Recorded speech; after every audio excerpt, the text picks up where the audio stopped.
I survived midsummer, and now I'm back for another Adastra video! Ruff, ruff, ruff. Hey guys, it's your Bo the Doggo, and welcome back to Adastra, episode 17 this time. Last episode had to be shortened down just because of midsummer. I wouldn't be able to finish the video on time. So now this is the second part of the last video. The video after this one will be the full hour length, or about the full hour length again, until we finish the series. I hope. Anyhow, last episode we talked to the parents through the monitor, that dragon-looking thing that's been following me since the first episode, and we learned about the history about why both the Chemian and the wolves seem to have like cultures on Earth, like the Romans and the Egyptians. And then the parents told us to watch the cat, and we did that. We followed Alex, and there seems to be something going on with Alex. Where we left off, we watched Alex go over the water to the island where we were and had the day with Alex and Amicus. And Alex was going there, and instead of following him, we went to Nefero, and that's where we left off. So now in this episode, we're gonna talk to Nefero and see what he thinks we should do. That's enough talking. Let's go. Nefero is in his room when I arrive, tapping away at what looks like a transparent tablet. It's an odd thing to see, considering the non-existence of portable technology in this palace. Did he bring it from his planet, maybe? Maybe it's a Chemian thing. As soon as he sees me, though, the display slides back into the small metal bar that it had been projecting out of as it turns to face me. Hello, Bo. You were gone for quite a while. Yeah. Care to show how your visit went with Cassius and hopefully Amicus? It takes me a moment to remember exactly what he's talking about. After my little trip, everything that happened before seems so distant. I try to tell Nefero as much as I remember involving Cassius before the parrot thing, and he seems impressed. I suppose giving Cassius to our side won't be as difficult as I had previously thought. It seems that he has a similar misgiving about Kato. Yeah, and Amicus is doing okay, just a bit depressed about everything that's happening, obviously. I pause then, which Nefero notices. Is there something else that happened? I take a deep breath, thinking how best to describe what I went through. Well, when I was coming back, there was this weird smell coming from the meditation room. Nefero raises an eyebrow, and I go on to explain how I ran into Cassius again, then everything that happened afterwards. When I finish, the jackal is quiet, just watching me with a narrowed gaze. This is usually the look he gives me when he's thinking hard about something, so I give him some time to respond. When he does, it's hesitant and reserved, not usually something I hear from Nefero. So, it was a drug-induced hallucination, yes? Well, I guess so, but I think it was real too. Like, Cassius was there and he remembers seeing me with him. What's wrong? Well, it's a very primitive way to contact the parents. To put it bluntly, it doesn't work. It was a method used in the early days during the first contact between siblings and parents. They visited multiple times, and in between visits, some siblings, especially the wolves, would try to contact them again via psychotropic drug use. This would occasionally bring visions of higher beings, though they were not the parents, of course. Simply imagine beings conjured by the chemically imbalanced brain. This is likely what you experienced. To truly contact the parents, you must do it through parental tech, complicated machinery that is able to transcend dimensions. It is usually only usable for a single person, such as the Emperor for the wolves and the Pharaoh for my people. Nefero stops talking at this point, allowing me to take all that information in. So maybe I had imagined it all, even if it had seemed so real. They told me they had a plan for me and everything. Oftentimes, such drugs stroke the ego of the user. They make you feel as if you are the center of the universe, as if you are important. Though I'm not saying that you aren't. Have you tried it before? I've had brushes with such substance in my youth. Good for experience the fragility of reality and how we perceive it, but little else. I see. Still, it sounds like you caught Cassius in a moment of vulnerability. He could trust you more because of it, if you treated the situation delicately. Maybe. I think back to when I saw him crying in front of the statue, but I don't want to tell Neferu about that, not really feeling it would be all that useful or appropriate to share. But this reminds me of what else the parents had said to me. Well, they also told me something else. To watch Alex. Did they now? Yeah, and I did. He's been acting weird ever since I got here, so I spied him in today, and he sailed off to the island in the middle of the lake just now. Neferu got a strange, knowing smile on his face. What? I just find it interesting that you have a similar suspicion of Alex that I did. What do you mean? I have been studying the cat myself, and notices a few things as well, including his trips to the island. I frown. What? And you didn't tell me? Why would he tell you? Well, this rather desperate situation we're in only came about very recently, and I had little use for this information until now. Well, what do you think he's doing? Neferu shrugs. I don't know, as I've yet not followed him to the island, but you can imagine that I'm planning to now that we can use Alex on our side as well. Turn everyone against Kato? Yes. So if he is doing something bad, then we can use it as blackmail?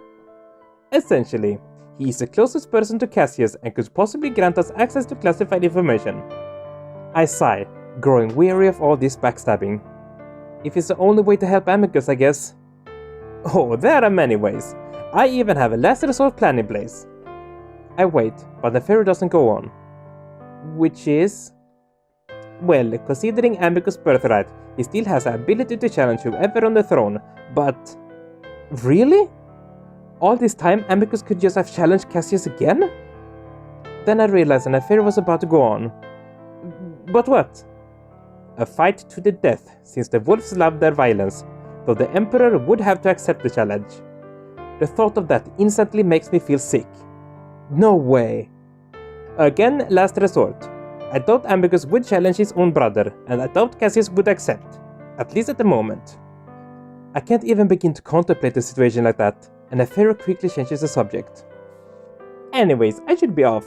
I'd like to catch Alex in the act, and based on previous observations I've made, I have another hour to do so. I blink in surprise. Right now? Shouldn't we wait until tomorrow night? He only goes once a week, and considering how urgent this situation is, I should get this done now. Can I go? Bo, remember what I said about needing to keep you safe? Yeah, and it's Alex. What's he gonna do? We should prepare for anything. Well, I think it's better if we both go, in case something does happen and you'll need my help. Neferu lets out a soft sigh. Alright. I'm surprised by how quickly he gives in. I suppose you deserve to be treated as an equal in these plans we are making.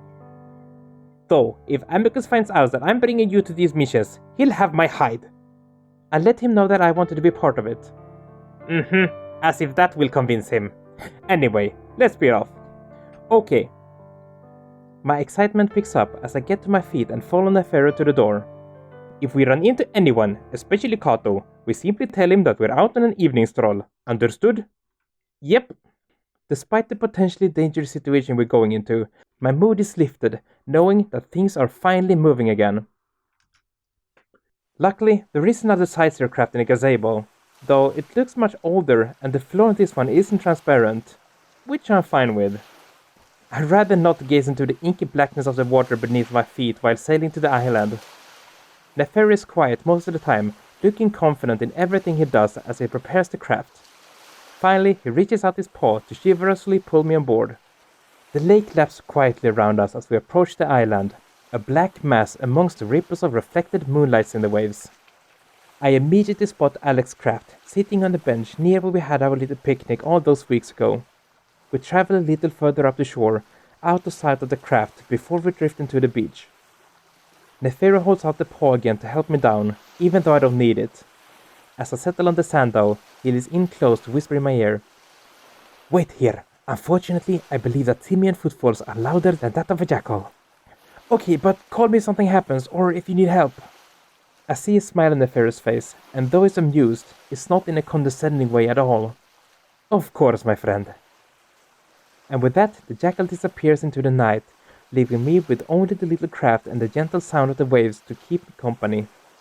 I don't have to wait long before I hear voices coming from further up the beach, and I know right away that it's Nefero and Alex. I wait for a few moments to see if Nefero will call my name. When it doesn't, I frown and look around quietly, making my way towards the voices. It's not like I expected him to want my help, but I don't want to miss anything important, and I feel like the moment of confrontation with Alex should involve me. As I get closer, I'm able to make out the words, and I see that the two of them are right on the edge of the woods, standing just a few feet apart. I crouch and hide along the tree line as I listen more closely to what they are saying. That it's a beautiful night. I've always wanted to come to the island and gaze at the moon and planet, away from the lights of the palace. Oh, I see. It's incredibly beautiful here, isn't it?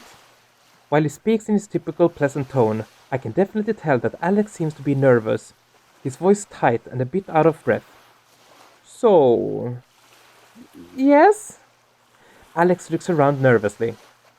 I heard you speaking just before I happened upon you. Is there someone else with you?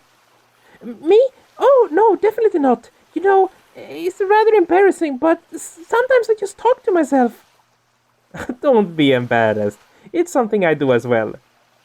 I see. Alex seems a bit more relaxed under Nefero's treatment, but tenses up again at the next sentence. Though I don't usually whisper into trees. Now that is a bit odd. I see Alex's ears flatten, though I am a bit confused at the statement. Whispering to trees? Alex doesn't seem to have an answer ready, and stutters in the most guilty way imaginable. Weirdly enough, though, he sidles up closer to Nefero. Nefero? You're the one acting a bit odd right now, you know? Sultry approach, relaxing his shoulder and drifting a paw down his body. It doesn't seem natural at all, unlike Nefero's smile as he stares down at the approaching cat. He's still smiling when Alex reaches up to cup his cheek and kiss him right on the lips. Are you drawing that card now, Alex? I blink in surprisedness at the sudden turn this scenario has taken.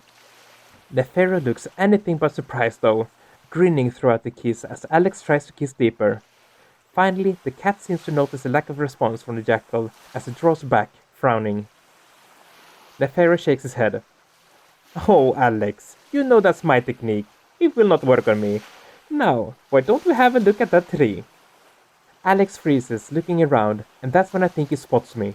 Who's that? Nefero turns his head just slightly in my direction, and that's when Alex makes his move. He sends a kick sailing between the jackal's legs, and just as I'm readying myself to intervene, Nefero's poised there, solidly stopping the attack. There's a pause, Nefero holding Alex's leg, forcing him to balance on one foot as the jackal's smile turns smug. What a pity that you're not the first to try such a move on me. I've learned that people on this moon fight dirty. Alex squeaks, but balls up a fist anyway, sending a straight punch square into Nefero's stomach. It connects with a hollow thud, bouncing off the jackal's abs like they are made out of bricks, Nefero only grunting slightly in response. Oof! Oh, now that's a bit more like it. Suddenly, Nefero uses his leg to sweep Alex's only foot off the ground, sending the cat onto his back in the sand. Nefero follows him down, pinning the cat there, almost engulfing Alex with his much bigger body. Ah! Get off me! Help! Alex spots me as I come out into the open, standing next to the two of them. Bo, help me! The jackal's gone mad! I fold my arms and stand over him, and Alex quickly realizes that I'm definitely not here to help him.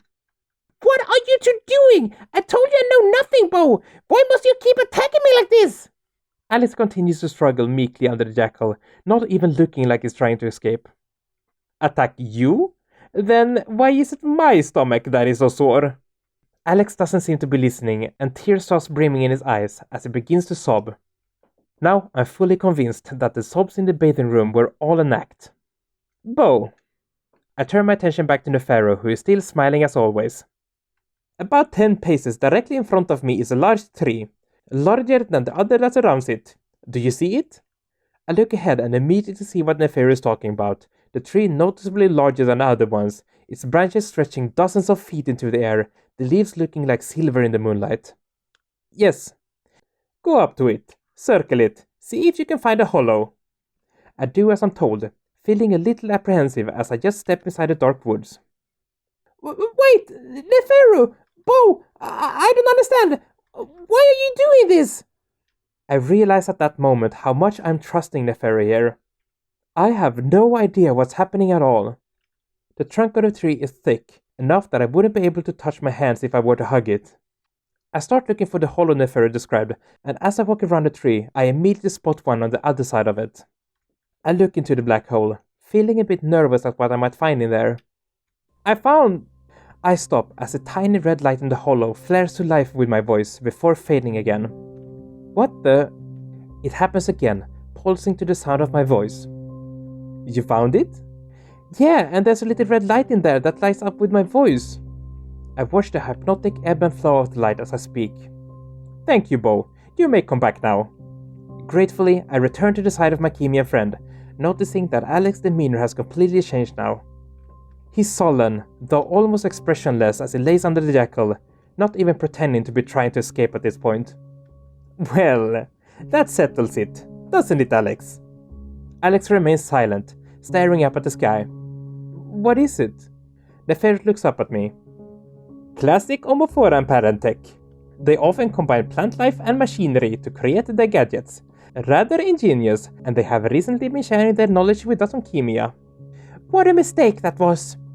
Wait, but what is it? A communication device. It uses the branches as a massive antenna, capable of transmitting information great distances, though it's likely transmitting to Adastra city.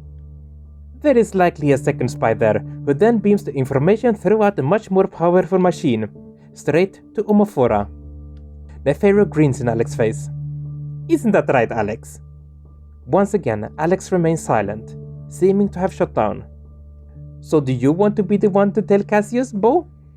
That finally gets a reaction out of Alex as he stiffens up, fur bristling out as he snarls at Neferu. For what reason, Jackal? We're all spies here, including you! Especially you! Oh, I have no idea what you are talking about, Alex. Neferu's tone says otherwise. Alex continues to stare up at the jackal, his fur starting to lay flat again. Oh, you think I'm that stupid? You think I just let you fuck me without any regards to your intention, without studying you? I know why you are here, Jackal. Do enlighten me, cat. You're floundering here, looking to make a name for yourself. The Pharaoh practically tossed you off the planet to cultivate an hopeless alliance on Adastra. Neferu's eyes narrow. How unfulfilling it must be to the second-born, unable to escape the shadow of your brother, unable to make your father proud, stuck on this moon, getting your balls kicked by the bigot wolves. Alex sounds and looks almost unrecognizable. Even your sisters, the third and fourth-born, have secured positions of greater prestige than you. I see Neferu grip tighter on Alex, but the cat goes on. In an era where the royal family has already given up so much power, you're desperate behind a facade of confidence, terrified of withering away into historical insignificance. You'll be less than a footnote in the Kimian history books. Neferu isn't smiling anymore, and I can tell that he's been caught off guard just as much as me by the cat's complete change in character. Still, he keeps his hold on the cat remarkably coolly. I would choose my words more carefully if I were you, considering your position right now. As I was saying, we will be reporting this to the Emperor as soon as we return to the palace. Alex seems to deflate again, apparently satisfied with the hits he had gotten in on the jackal. What do you want? Don't play stupid. What do you want from me? You've known that I was a spy since you first got here, and you're only doing this now because you want something. Oh, how considerate of you. Well, Neferu looks up at me. What do you think we want, Bo? Full access to the archives. Alex snorts. I don't have that. Then get it. We know how close you are to Cassius. Make something up as to why you need it, and then grant us access. For what reason? To help Amicus. Cassius will not be harmed by this. You have until next week. Otherwise, the Emperor will know of your treason. Alex remains quiet, and Neferu seems satisfied with that, pushing off the cat and getting to his feet. Let us be off. The jackal speaks briskly to me, before turning on his heel and making his way back to the craft. I look down at Alex, watching as the cat simply stares at the moons, not even acknowledging me. The way back is awkward, Neferu quiet, clearly upset. I haven't really ever seen him like this before, and I have to remind myself that I probably rarely see the real Neferu. He's putting on an act just like Alex, just like they both have to. And though I'm curious about his family situation, I have enough sense not to pry. Instead, I ask what I'm most worried about. What stops Alex from betraying us? He could just as easily tell Cassius about our plot. The jackal is staring off into the water, his elbows on the railing of the sightseer as he hunches over. He won't. He can't bear the thought of Cassius knowing of his betrayal. The casual confidence and the natural smugness that's usually in the jackal's voice is completely missing, his tone flat. You sure?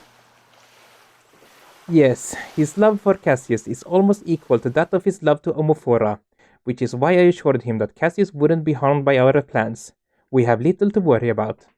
The jackal's mood puts me off from asking any more questions, and we sail the rest of the way to the palace in silence.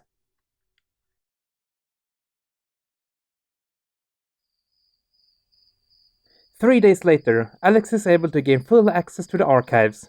He doesn't explain to us how he did it, instead simply notifying Neferu of the specific time he'd opened the archives for us, and to be ready. I don't have to argue to come along this time. Instead, Virginia tells me that I'll need to go if we're to erase my profile from the palace database. Doing this will allow me to leave the palace without being killed by Com. Just another last resort in case things go bad.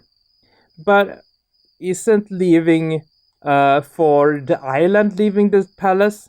Because it's even outside of Com's reach, so shouldn't that be seen as leaving the palace and therefore should be shot by Com? Isn't that how it works? Because if you leave the palace and Com can't leave the palace, how will Com shoot you?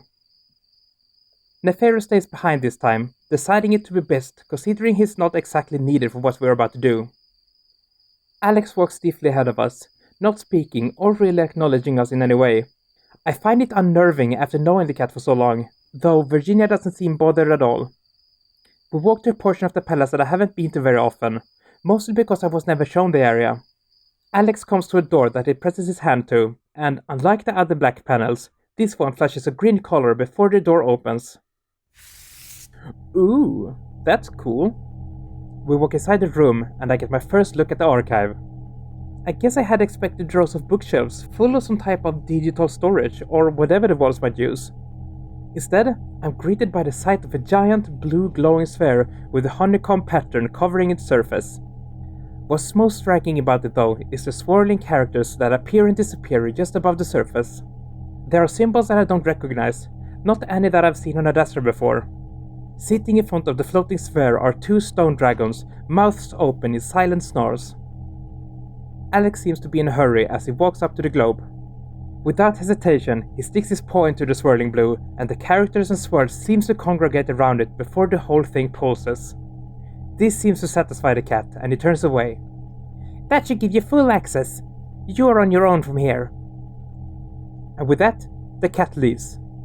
I watch him disappear out the door, and for the first time, I'm feeling a bit sad at how our relationship has changed. Virginia remains unbothered though, walking up to the blue sphere as I follow. I stand there awkwardly for a moment, before clearing my throat. So what is this thing? The archives. Yeah, but it looks... It's parental, yes, and no, I don't know how it works. It was also used as a method for communication with the parents before they ceased contact, hence the meditation pillow. Virginia gestures to the pillow before she leans forward slightly, a streak of blue light wrapping around her head briefly before she leans back. It connects to the host's brain, similar to the lingua, and operates on mind control. That's cool. Wow. Yes, I haven't used it often, but it's fairly easy to control. You'll find out soon enough. Oh! I feel a bit nervous, but Virginia focuses back on the blue globe. Suddenly, a small screen appears over the sphere, and I see what looks like the amphitheater. What day was the final trial?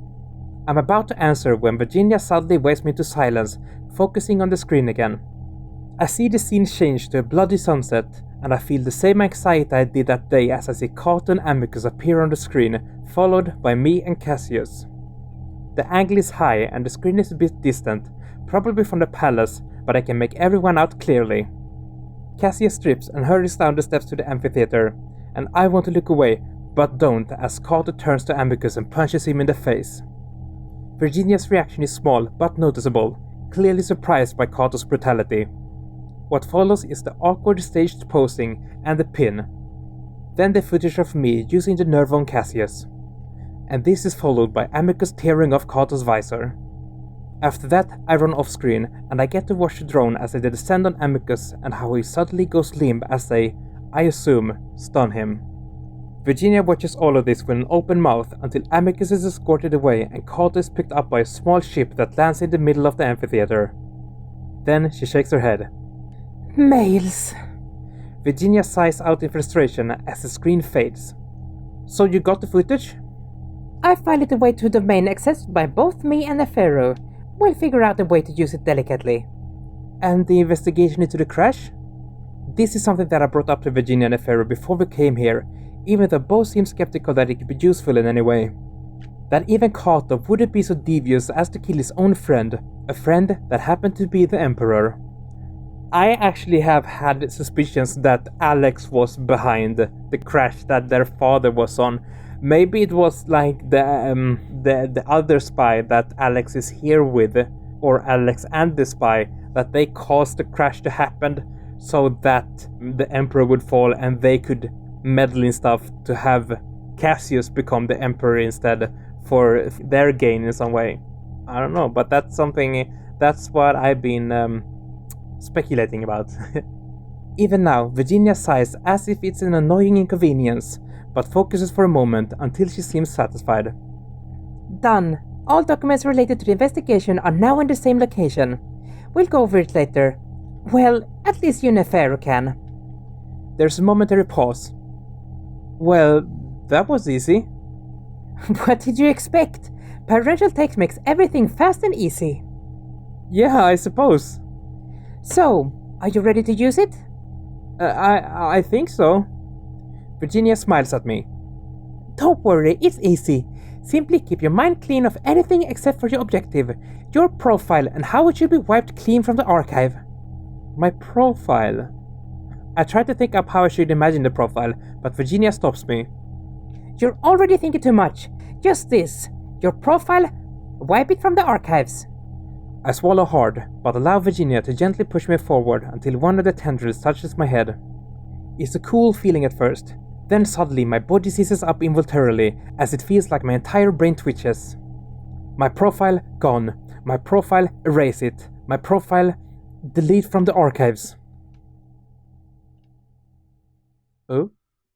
A dagger. Screams. Pain. Blood. Hissing breath. Spurting red. Absolute anguish. Bo! No, please! Don't leave me here! Please come back to me! You can't leave me to be alone like this! Amicus screams right into my ear, and I've never heard him sound like this before. It's horrible, and I know I need to comfort him, to tell him that I'm not leaving, but my voice is gone, and air hisses from my throat. No, no, no! Speak to me! Amicus' voice rises in pitch, panicking, becoming desperate. Then it all stops. You can prevent this. But only if you submit yourself to the benevolent will of the parents. Will you? What? What does this mean? What? We need to save Amicus, and the parents knows best, I guess, so let's go with it. I gasp and pull back, head reeling. I feel soft but strong paws grip me around the shoulders. Are you alright? I look around, wide-eyed, feeling almost sick as that weird feeling of control in my brain suddenly leaves. I don't know what to say, and Virginia glances back to the sphere. Might not be suited to see me and brain. Come? Yes, Virginia. Locate Bo's profile. There is no such profile archived. Well, you did it at least. Let's get you back to Nefarious' room. We walk through the halls, Virginia having to help me because of my unsteady feet. I'm stunned, feeling as if I'd just come up from another drug trip. But it's not what I felt, or even the vision of violence that had me shaken up. It's Amicus' scream of despair that linger in my head. I have to see him as soon as possible. I have to make sure that he's alright.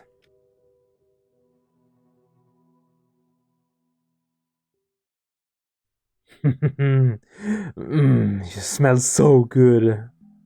Amicus has me pinned on the floor on the little blanket that I brought with me. He's smothering me with his body, grinding down against me as he licks and nibs at my neck.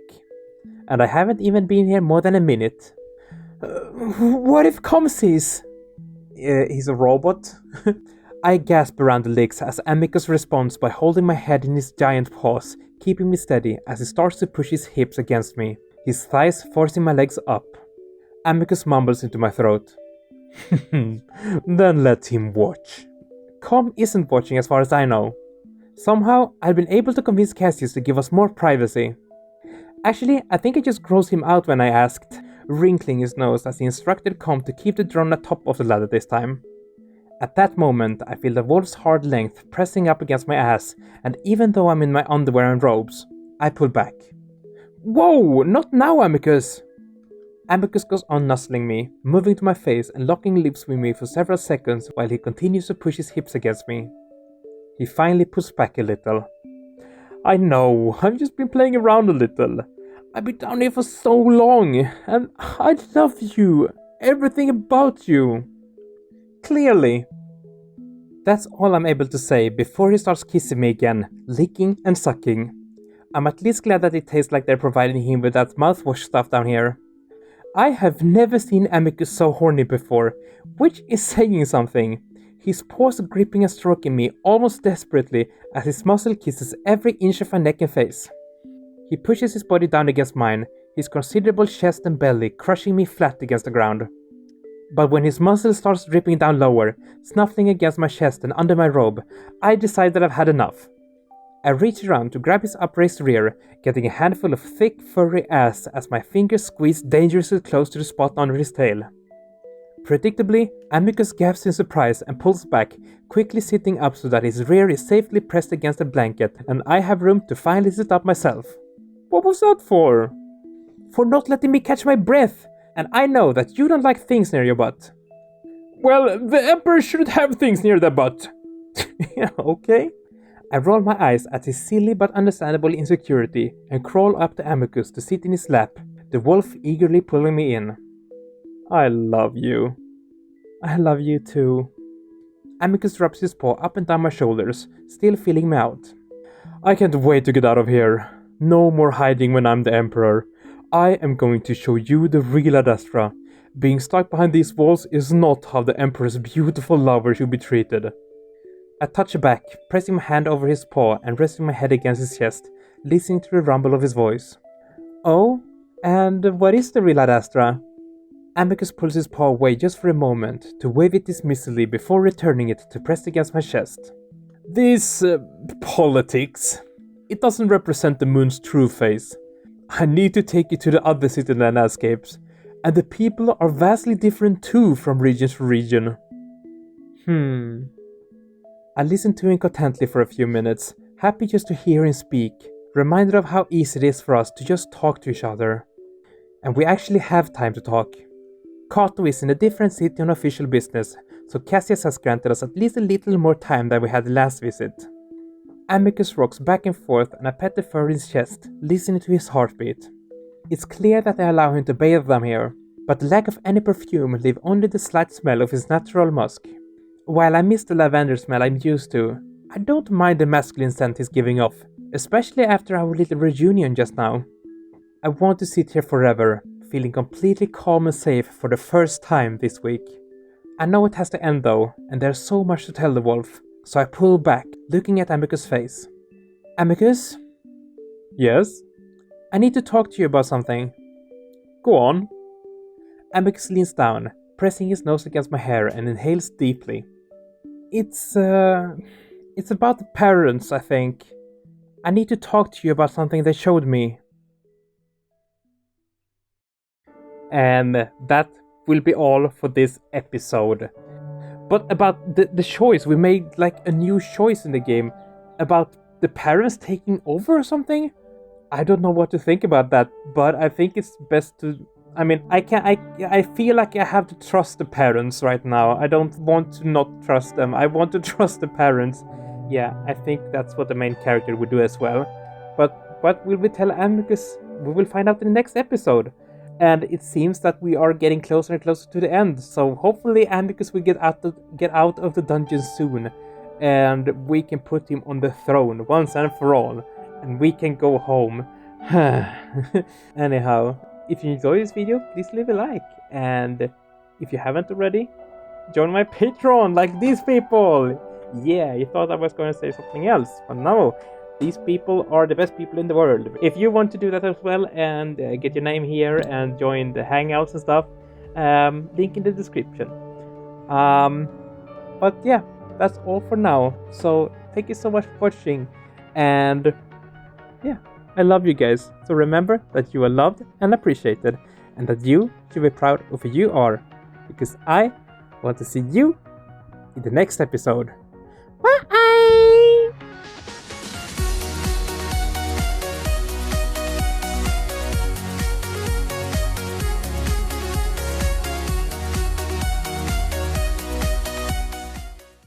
I've been using another chair for this episode, and I feel so small in the frame.